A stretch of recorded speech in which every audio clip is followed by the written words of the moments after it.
মানুষ হয় তাহলে আল্লাহর নিকট ক্ষমা প্রার্থনা করতে হবে। আমাদের নবী করিম সাল্লাল্লাহু আলাইহি সাল্লাম তিনার আগে এবং পিছনে সমস্ত গুনাহ কথা মাফ থাকার কারণে তিনি অনেক 70 বারের বেশি ক্ষমা প্রার্থনা করতেন। আজ বর্তমানে সমাজের মানুষ কত পাপী বান্দা, কত গুনাহগার বান্দা, তাহলে বুঝুন আমাদেরকে দিনে কতবার ক্ষমা চাইতে হবে আল্লাহর নিকট। আল্লাহ রাব্বুল আলামিন সূরা আরাফের 23 নম্বর আয়াতের মধ্যে বলেন, রব্বানা যালামনা আনফুসানা ওয়া ইন লাম তাগফির লানা ওয়া তারহামনা লানাকুনা মিনাল খাসিরিন।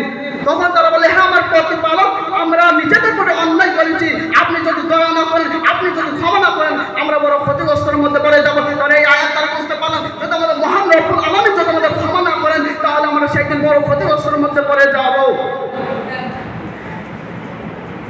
عن انس رضي الله تعالى عنه قال قال رسول الله صلى الله عليه وسلم كل من ادم خطأ خير الخطائين التوابون।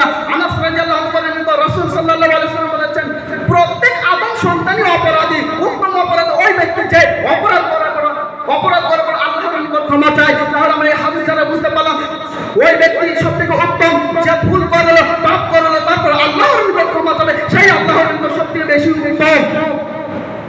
আবু হুরায়রা রাদিয়াল্লাহু তাআলা আনহু রাসূল সাল্লাল্লাহু আলাইহি ওয়াসাল্লাম বলেছেন, আল্লাহর কসম আমি দিনে 70 বারের বেশি আল্লাহর নিকট ক্ষমা চাই এবং তওবা করি। তাহলে যদি আল্লাহ রাসূল সাল্লাল্লাহু আলাইহি ওয়াসাল্লাম যদি সমস্ত গুনাহ পর্যন্ত যদি তিনি দিনে 70 বার যদি আল্লাহর নিকট তওবা করতে পারে, তাহলে আমাদেরকে কতবার আমাদের আল্লাহর নিকট ক্ষমা চাইতে হবে, নিজের বিবেককে দিয়ে বুঝুন।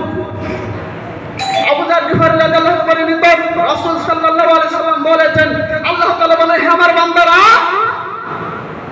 তোমরা দিনে রাতে সব সময় তোমরা পাপ করো।